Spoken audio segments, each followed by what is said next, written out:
à tous, aujourd'hui je vous présente une vidéo sur la reconstruction de nos portes de garage. Quand on a acheté la maison, vous voyez, c'était dans un tout autre état.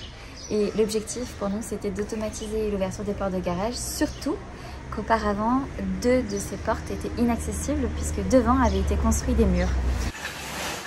C'est lourd le parpaing.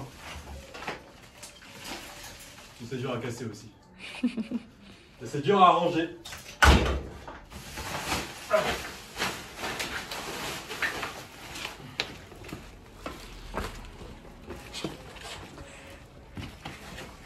Et là, il y a une petite montagne.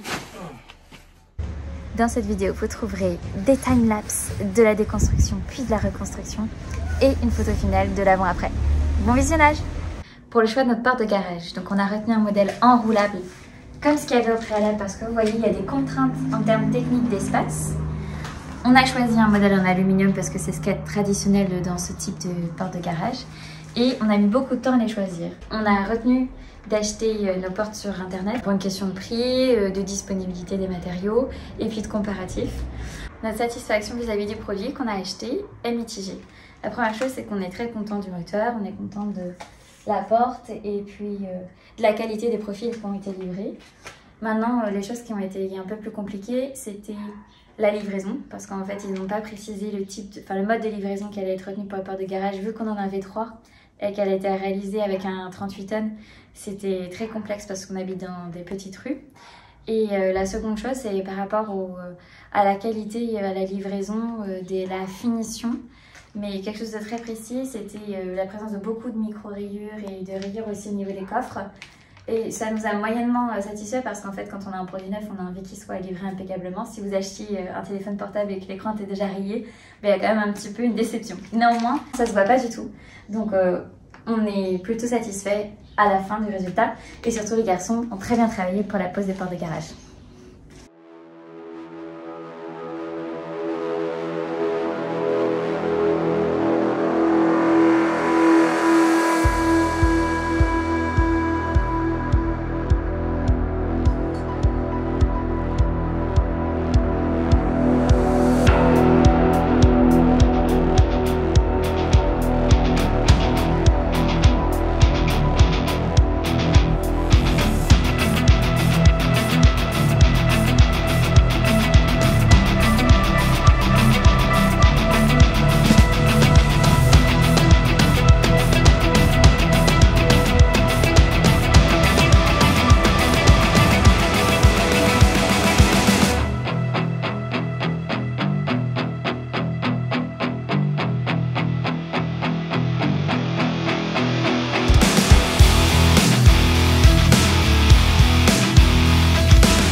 Donc on va vous expliquer comment est-ce qu'on a fait les commandes des portes.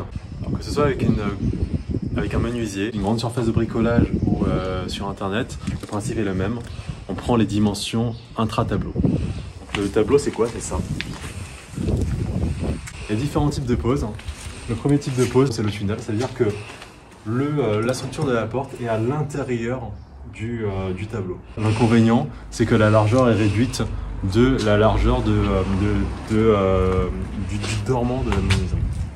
Maintenant, nous on a décidé de ne pas le faire en tunnel parce que on voulait maximiser l'espace qu'on avait. Quand on pose à l'intérieur du garage, il y a 2 possibilités. La première possibilité, on applique directement la structure sur le mur. On peut projeter de l'enduit ou bien on peut mettre du plâtre derrière, enfin une plaque de plâtre pour pouvoir cacher tout ça et surtout faire en sorte que ce soit bien encastré.